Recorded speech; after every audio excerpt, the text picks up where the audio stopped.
Halo Mas Adi. Ya, halo. Assalamualaikum warahmatullahi wabarakatuh. Aduh, Waalaikumsalam warahmatullahi wabarakatuh. Benar Mas, ini biar... Nah, ini udah pas nih posisinya. Oke, sip. Oke, thank you.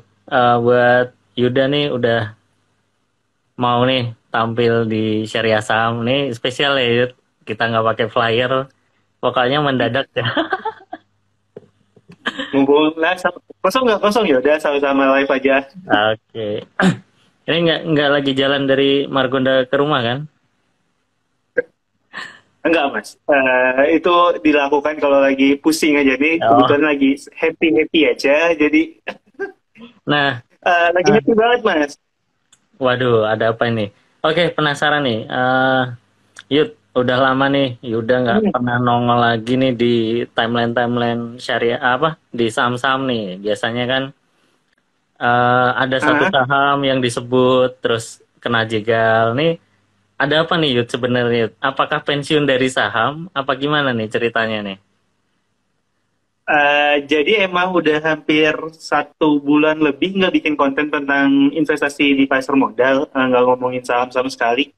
Dan bahkan portofolio juga lagi nggak dibuka. Itu tuh karena eh, belakangan lagi fokus nulis materi stand up Mas. Jadi emang nggak sempet buat bikin konten dan nggak sempet mantengin portofolio gitu.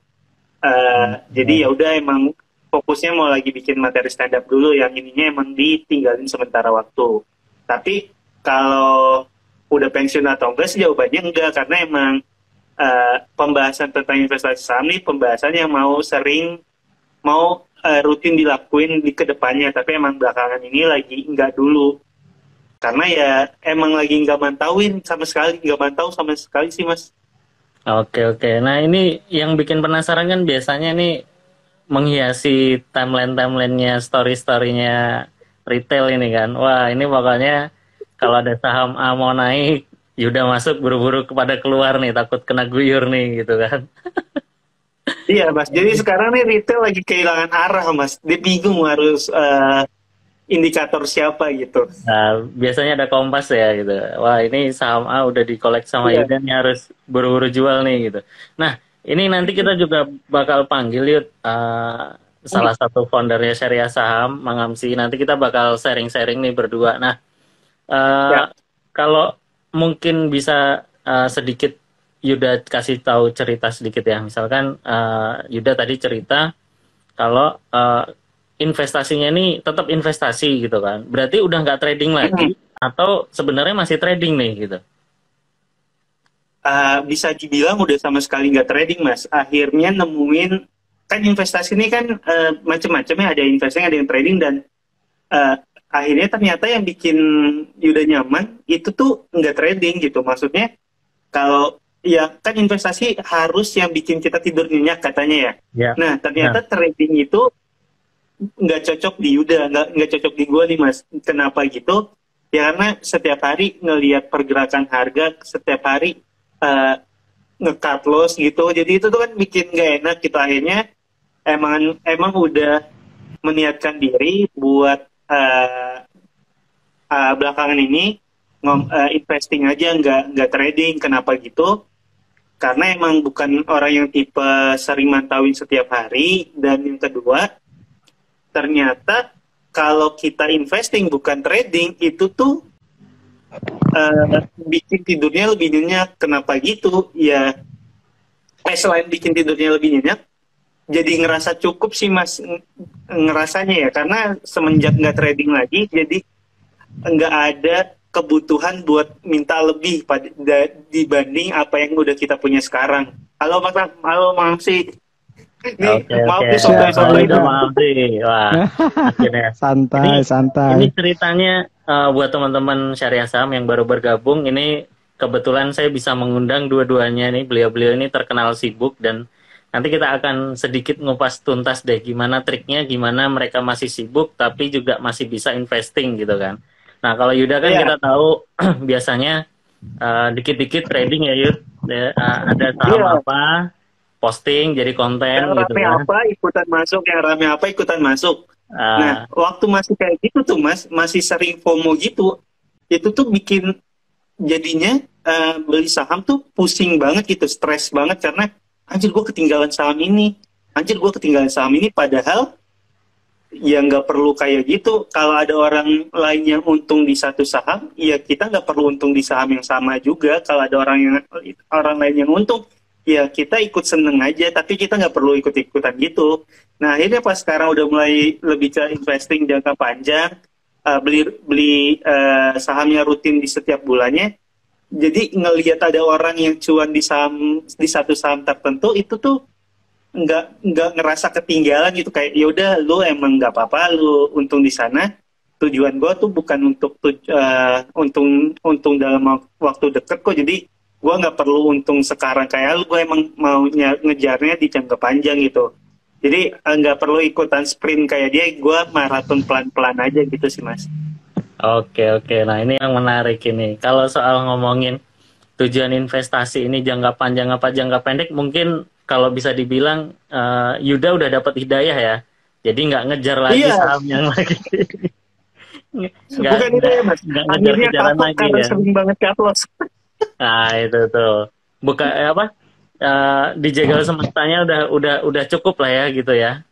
Iya. Karena ternyata ya Mas, ini Mas sih ini Yuda mau cerita juga. Ternyata waktu dulu trading kalau dipikirin sekarang kayak kok gue blow on banget ya, maksudnya gue udah punya anggaplah duit 10 juta, terus gue pengen uang 10 jutanya ini naik jadi 12 atau 14 juta, naik 20 atau 40%. Dengan kondisi duit 10 jutanya ini mungkin aja hilang 1 juta atau 2 juta karena cut loss.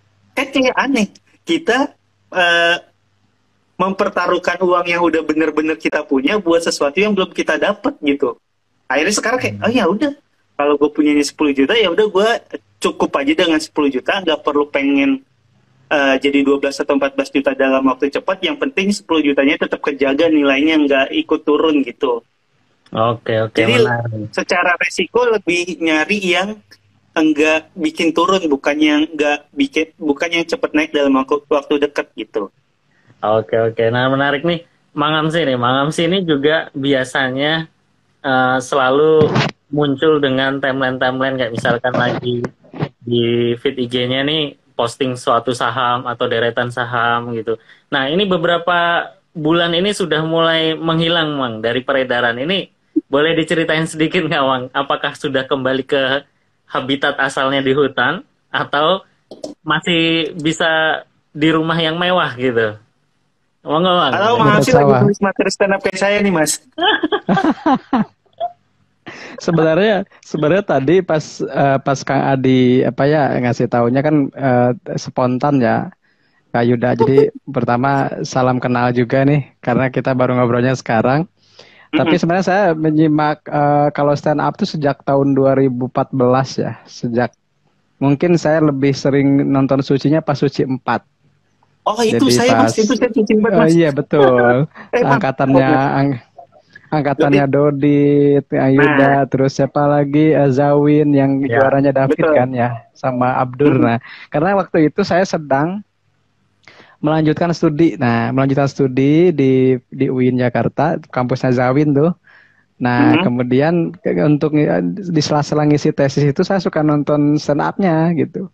Jadi buat hiburan lah seperti itu. Dan kebetulan di waktu itu juga Syariah Saham itu lahir.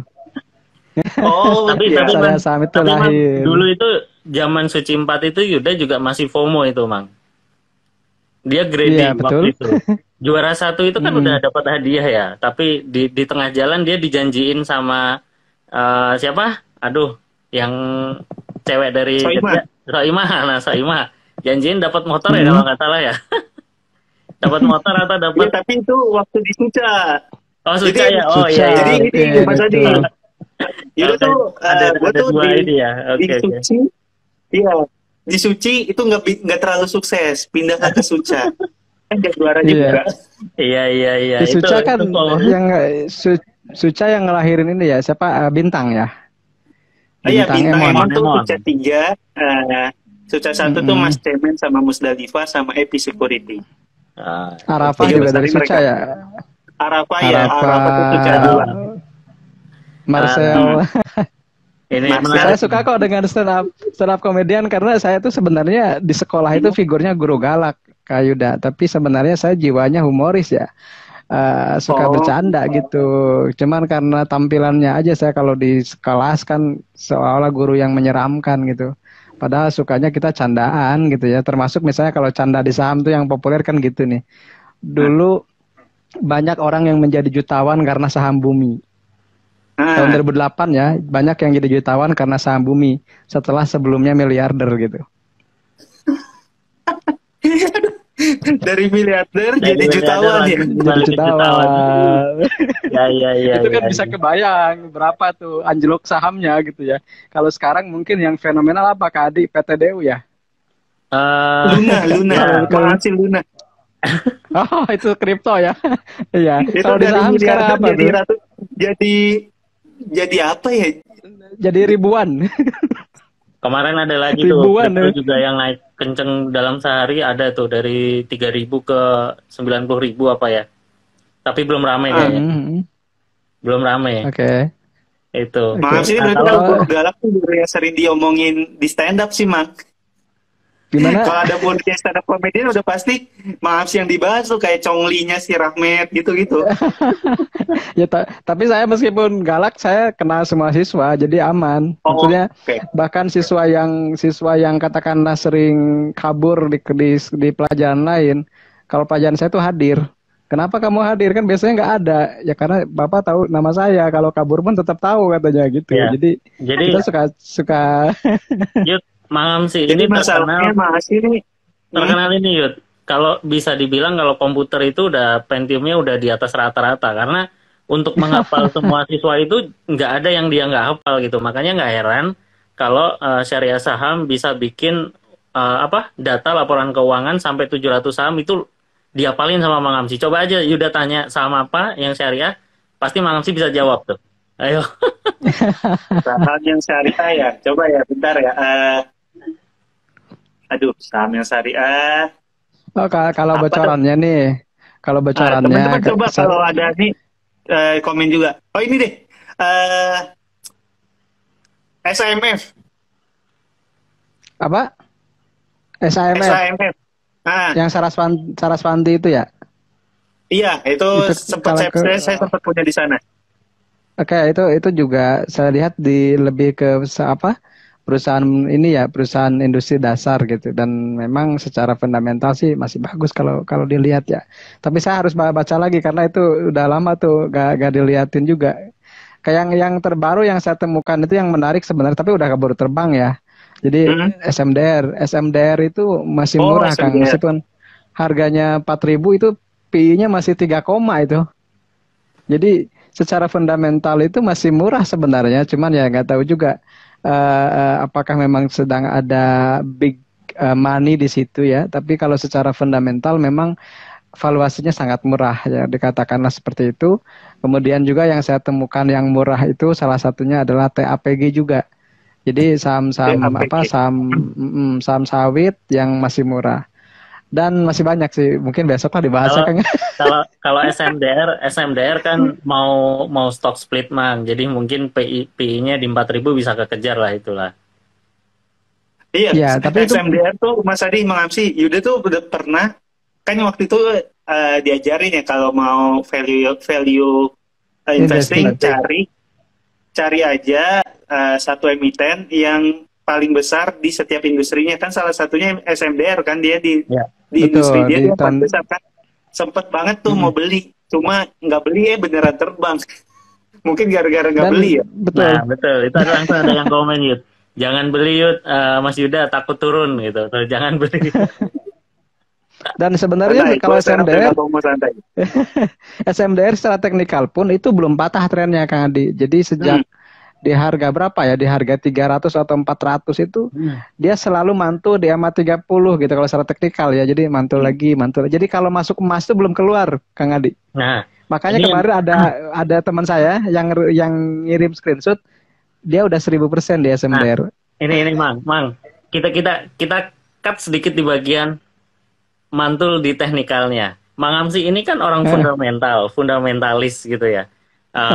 Udah mungkin juga value investing gitu. Ini kenapa tiba-tiba bisa bisa entry-nya tuh pakai pakai teknikal gitu, Mang? Kenapa nggak fundamental aja? I believe bahwa perusahaan ini bakal berkembang gitu. Udah titik. Saya nggak mau ngelihat nggak mau ngelihat chart, nggak mau ngelihat tarik garis gitu kan. Ini kenapa, Mang? Apakah ada hubungannya sebenarnya fundamental, teknikal dan apapun itu? Mungkin Mang Amsi boleh sedikit cerita lah. Kalau di syariah saham kan kita dikenalnya dengan jargon Fatama, Kak Adi. Jadi Fatama itu kan singkatan ya, Kak Yuda. Jadi di syariah saham itu suka singkat-singkat. Sama dengan nama foundernya AMSI kan singkatan ya, Asep M. Saipul Islam, singkat jadi AMSI gitu. Nah, Fatama itu kan fundamental analysis, technical analysis, money management. Nah, fundamentalnya itu what to buy gitu. What to buy itu apa yang dibeli gitu. Kemudian teknikal itu kapan belinya. Kemudian money management berapa sih belinya. Makanya kalau tadi ya kita ambil kasus SMDR misalnya. SMDR FA-nya jelas itu bagus. Kak Yuda juga tadi udah bilang ini adalah leader di sektornya. Kemudian secara valuasi juga masih murah. Itu kan udah di situ udah aja selesai. Ini bagus. Jadi fundamental mengantarkan pada pernyataan bahwa saham ini bagus. Selesai, itu fundamental. Kemudian masuknya supaya misalnya kita kan orang bilang begini Kak Yuda. Mang ini sahamnya bagus, tapi kenapa nggak naik? Nah, bagus dan naik itu beda domain gitu, beda urusan. Kalau bagus itu fundamental, tapi kalau naik itu momentum. Nah, momentum itu kita butuh teknikal. Makanya misalnya UNVR bagus, TLKM bagus, tapi kalau masuknya di 8.000 ya mungkin belum balik lagi ke sana, atau Telkom di harga 5.000 mungkin belum ke sana gitu. Tapi kalau misalnya kita masuknya di Telkom di 2.000, Unilever di 3.000, nah di situ baru kita sekarang udah. Jadi kalau ada yang bilang, oh Bang beli UNPR nggak rugi ya? Enggak kok, saya beli di 3.200 ketika orang pada lari saya beli gitu. Dan sekarang udah untung kan, floatingnya udah Rp1.800 per lembar gitu, lebih besar daripada dividennya. Jadi sebenarnya teknikal itu untuk menyelaraskan fundamental yang bagus itu dengan momentum kenaikan harga. Kemudian di akhirnya setelah fundamental teknikalnya kita sepakat fundamentalnya bagus, teknikalnya momentumnya lagi on fire misalnya, lagi mantul, lagi reversal atau lagi uptrend, baru ditakar money management. Nah, money management yang sering dilupakan kayak tadi Kak Yuda, modal 10 juta nih, mau target 12 juta. Tapi misalnya siap ruginya berapa? Nah, orang nggak mau siap rugi. Money management itu adalah mengatur keikhlasan untuk merugi gitu. Misalnya tadi kalau di saham SMDR ya, kita sebenarnya SMDR ya, bukan pom-pom, saya nggak punya sahamnya teman-teman. Nggak satu lembar pun saya punya gitu ya. Jadi ketika bisa beli beli ABCD lah, jangan pakai kode lah biar aman. Kita beli saham ABCD misalnya, siap ruginya cuma 1 juta dari saham tersebut, tinggal dikonversi aja 1 juta itu nanti jadinya berapa lot. Kenapa? Karena kalau misalnya kita rugi 1 juta pun kita udah hilang 1 juta, itu adalah risiko kerugian kita. Nah, jadi ketika kita mengkombinasikan 3 analisis tadi, fundamental itu what to buy, technical itu when to buy, dan money management itu how much to buy. Berapa banyak dibelinya, seperti itu. Maka, nah kalau tadi Kang Adikong Maam sih bilang, sekarang baca bahas teknikal. Saya kan RTA, Kang Adi. RSA dan RTA-nya. RSA, RTA, masa teknikalnya nggak dipakai. Cuman karena di syariah saham itu sudah kadung image-nya kalau saya itu fundamental, Kang Adi itu teknikal, ya soalnya saya sembunyi di balik Kang Adi begitu. Padahal sebelumnya saya itu 2008 pakai teknikal, beli saham Bumi itu pakai teknikal, beli saham apalagi yang sudah nggak ada sahamnya, bahkan Trub misalnya ya, atau misalnya saham-saham yang sekarang sudah tidak ada di peredaran, itu juga pakai teknikal dan masih untung gitu. Kenapa waktu itu saya sampai clash, cut loss banyak? Karena tadi pasarnya memang anomali waktu itu dan tidak bisa diprediksi secara teknikal maupun fundamental, karena memang subprime mortgage itu salah satu krisis terbesar juga ya di dunia. Jadi ya akhirnya 2008 memang kita banyak loss-nya, dan akhirnya semuanya kita pelajari teknikal. Jadi sebenarnya saya belajar teknikal itu baru fundamental kan, Adi. Jadi kalau istilah parabolic SAR, kemudian Bollinger Band, kemudian misalnya support resistant, MACD, itu dulu pernah saya hatamin satu persatu. Nah, sebelum akhirnya 2012 saya baru belajar fundamental, dan akhirnya sampai masuk ke rasio-rasio, sampai value investing, growth investing, DCF dan seterusnya. Tapi pada akhirnya kita belajar lagi tentang sistem trading, money management, dan terus berproses lah Kak Yuda. Jadi memang ilmu saham itu bukan ilmu saham komunitas ya.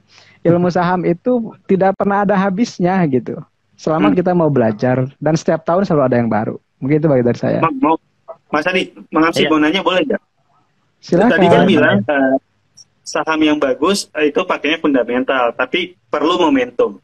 Berarti sebenarnya kalau kita beli saham, kalau untuk dipegang dalam jangka waktu panjang, itu tuh nggak direkomendasikan dong, karena kan momentumnya bakal ada yang hilang, momentumnya kan nggak mungkin naik terus, pasti ada turunnya gitu. Kalau kita pengen nabung jangka panjang, itu gimana, Mang?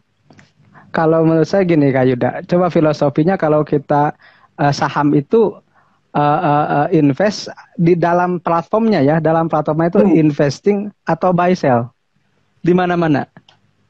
Buy sell. Buy sell. Kalau buy sell itu apa berarti artinya? Jual dan beli. Jual dan beli itu khasnya apa? Trading atau invest? Trading. Nah. Makanya akad saham itu kan jual beli. Nah, orang kadang gini, kadang orang itu ini versi saya. Mohon maaf kalau beda dengan yang lain ya. Ini versi saya bahwa saham itu sebenarnya basicnya itu dagang. Makanya di buku saya yang saham syariah kelas pemula yang ini di bab 3-nya itu saya tidak menyebut yuk nabung saham. Nih bukunya ini saya tunjukin aja. Aduh, makasih nih. Makasih banget Kak. Bukunya ini. Sama kita. Sama nih. Kemarin kita diundang hari Senin sama Gramed karena alhamdulillah buku ini juga katanya banyak ininya. Ada yang alhamdulillah udah cetakan mau ke-4 katanya. Nah, di bab 3-nya kan kita bilang yuk dagang saham. Ya. Ya, yuk dagang saham. Enggak yuk nabung. Kenapa? Karena filosofinya saham itu jual beli. Nah, masalah investasi atau trading itu masalah ke holding periodnya, lama menyimpannya gitu kan. Kalau misalnya lama menyimpan berarti orang menyebutnya investasi. Padahal prakteknya tetap buy sell juga. Misalnya Kak Yuda beli nih sama BCD tahun ini nih, dijual tahun berikutnya tetap aja ada sell-nya gitu. Nggak istilah yang lain, cuman buy dan sell. Makanya bagi saya saham itu ya berdagang. Makanya dalam fikihnya pun akadnya baik jual beli. Al-bay al-musawamah, jual beli yang berkelanjutan seperti itu. Nah, kembali ke yang tadi bagaimana mengantisipasinya. Mengantisipasinya saya mengikuti guru saya Pak Budi Hikmat. Nanti Sabtu ada acara kita jadi syariah saham ya Kang Adi ya. Ada acuan untuk cuan. Ada acuan untuk cuan. Nah, acuan untuk cuan ini bisa sesederhana yang bisa kita lakukan. Ada misalnya, saya akan TP atau target taking profit ketika profitnya sudah senilai mobil Avanza. Itu kan itu hal yang boleh-boleh aja gitu. Acuan yang penting ada acuannya. Atau misalnya, saya akan taking profit ketika profitnya itu sudah 3 kali deposito. Itu juga acuan untuk cuan.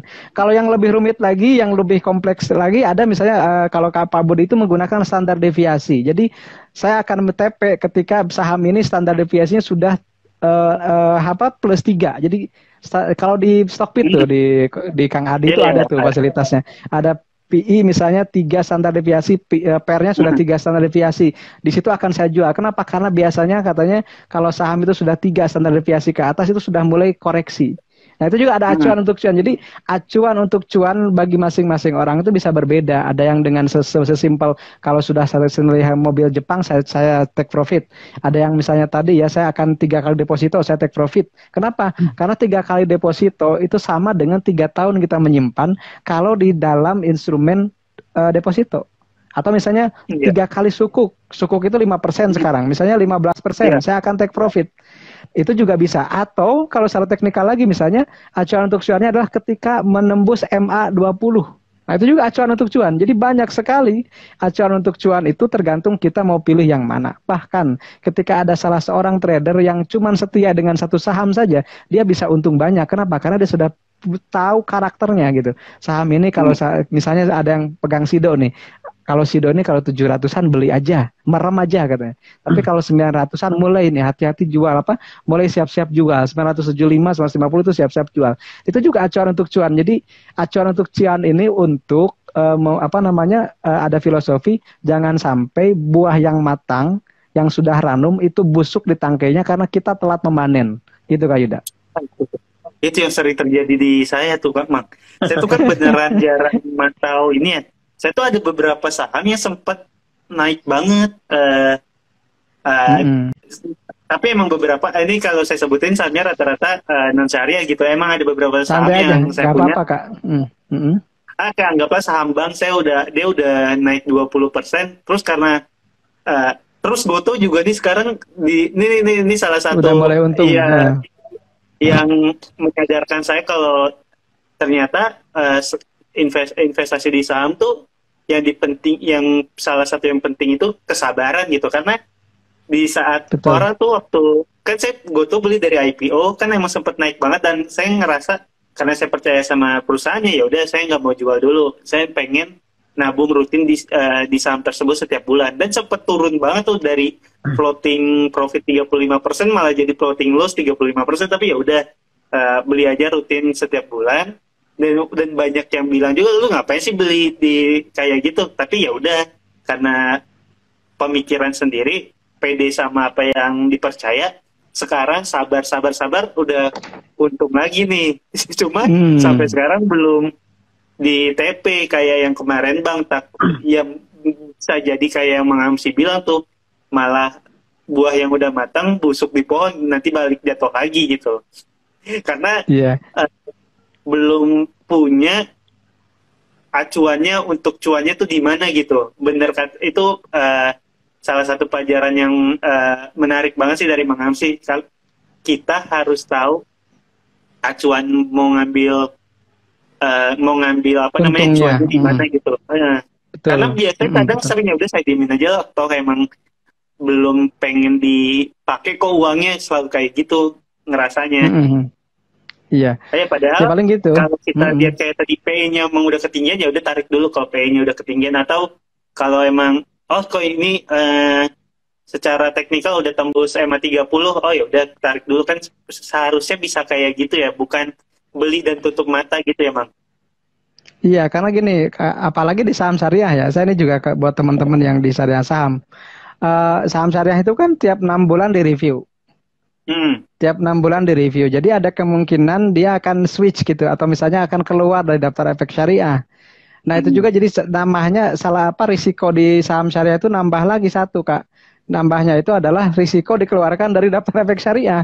Jadi bagi yang khusus di saham syariah itu ada salah satu risiko yang tidak dimiliki di investor saham lain gitu, yaitu risiko dikeluarkan dari DES. Itu mau nggak mau akan cut loss berapapun gitu. Tapi ternyata cut loss di saham yang keluar dari DES itu biasanya mitigasi dari cut loss yang lebih besar. Contoh, saya berikan contoh.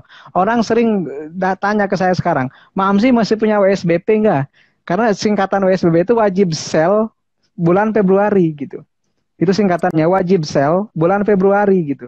Saya bilang WSBP itu sudah sejak pandemi saya nggak punya. Loh kan Mamsi dulu punya banyak. Iya, ketika dia masuk saham syariah saya punya. Tapi ketika dia dikeluarkan, mau nggak mau saya tutup, saya keluarkan, saya jual semua. Dan ternyata ketika saya jual itu justru malah lebih dalam. Kenapa? Karena ada utang yang membengkak di situ.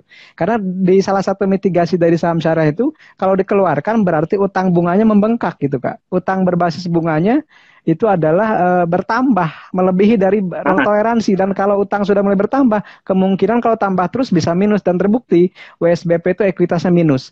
GIAA, mohon maaf saya sebutin BUMN semua ya. WSBP itu minus, GIA itu minus, WSKT itu utangnya gede. Kemudian GMFI anaknya GIA pun sekarang ekuitasnya minus juga, Kang Adi. Dulu kan GMFI favorit Kang Adi itu. Iya. Sekarang minus lagi ekuitas. Ekuitasnya minus sekarang. Mau nanya deh, Mas Adi juga mau nanya. Ini kalau kita beli saham syariah, pas kita jual dia udah dikeluarin dari syariah, tuh hukumnya gimana ya? Tidak masalah, Kak. Jadi karena memang alternatifnya cuma jual doang. Yang sering ditanya. Alternatifnya cuma bisa jual doang, nggak bisa beli. Jadi memang kalau misalnya kita tahu, udah keluar ya udah. Kalau saya ini mazhab saya nih ya. Jadi kalau misalnya punya saham syariah nih, kemudian udah untung, kita tahu ternyata ternyata dikeluarkan atau ternyata memang tidak saham syariah, gimana? Ambil aja pokok modalnya. Misalnya untungnya? Untungnya sedekahin ke sosial. Gitu. Itu cari aman. Tapi gimana Mang kalau los mah nggak masalah kan, modalnya juga udah kegerus gitu. Tapi tadi Mang, mungkin boleh dipertegas sedikit tentang kesosialnya ini sedekahnya gimana? Karena yang masih beranggapan adalah ketika saham non syariah ini saham syariah dijual karena tidak syariah lagi, terus dia dapat untung, ini taunya sumbang ke masjid, ngasih makan ke anak yatim. Nah, ini mungkin bisa dipertegas sedikit. Ya, bagian mana yang diperbolehkan untuk proses cleansing tadi, Mang? Oh iya, Kang Adi kayaknya lebih paham tuh masalah cleansing karena pernah ngebahas reksadana. Kang Adi aja yang jawab tuh. Oke, jadi buat teman-teman yang tadi ya, yang mungkin nggak sengaja gitu kan, karena kan kadang kayak tipikal Yuda kan udah jarang buka porto gitu kan, karena takut dijegal semesta. Jadi buka portonya sesekali, tahu-tahu sahamnya dikeluarin dari syariah, tapi untung. Nah, periode teman-teman harus hitung. Dari sejak dikeluarkan itu masuk untungnya teman-teman. Tapi misalkan ada selisih dari sejak dikeluarkan sampai teman-teman sadar baru dikeluarin. Nah, itu yang harus dijadikan melakukan proses cleansing. Nah, cleansing ini boleh ke fasilitas umum, ngebangun toilet, orang bangun jalan, itu boleh. Tapi kalau ke masjid, ke makan anak yatim, usahakan makanan nggak boleh. Nggak boleh, karena kalau nggak salah di DPS itu bukan harta yang baik. Nah, betul, ke fasum kayak gitu. Ke masjid juga nggak boleh, sumbang ke masjid juga nggak boleh gitu. Jadi harus benar-benar yang itu buat fasilitas umum gitu. Itu buat tambahan tadi, untungnya udah dari beli di 500 itu beli di 500 pas itu di 550, pas dikeluarin di syariah saham dia naik lagi jadi di 580, berarti di 30 yang naiknya itu ya, yang di cleansingnya ya. Oke. Betul. 30-nya itu yang di cleansing. Karena yang 550 itu masih haknya Kak Yuda, masih untungnya pas saham syariah gitu. Emang cenderung orang bilang, "Mang kayaknya tricky ya kayak gitu." Ya kan kita lebih lebih hati-hati aja sebenarnya gitu kan. Kalau gitu kan Mang bisa aja nanti aja ditunggu sampai naik beneran ya. Nah, kalau sampai naik terus nanti sedekahnya memang lebih banyak sih sebenarnya. Cuman kan tapi tadi ya kita lebih hati-hati. Dia malah jadi nggak bisa sedekah ya, Mang.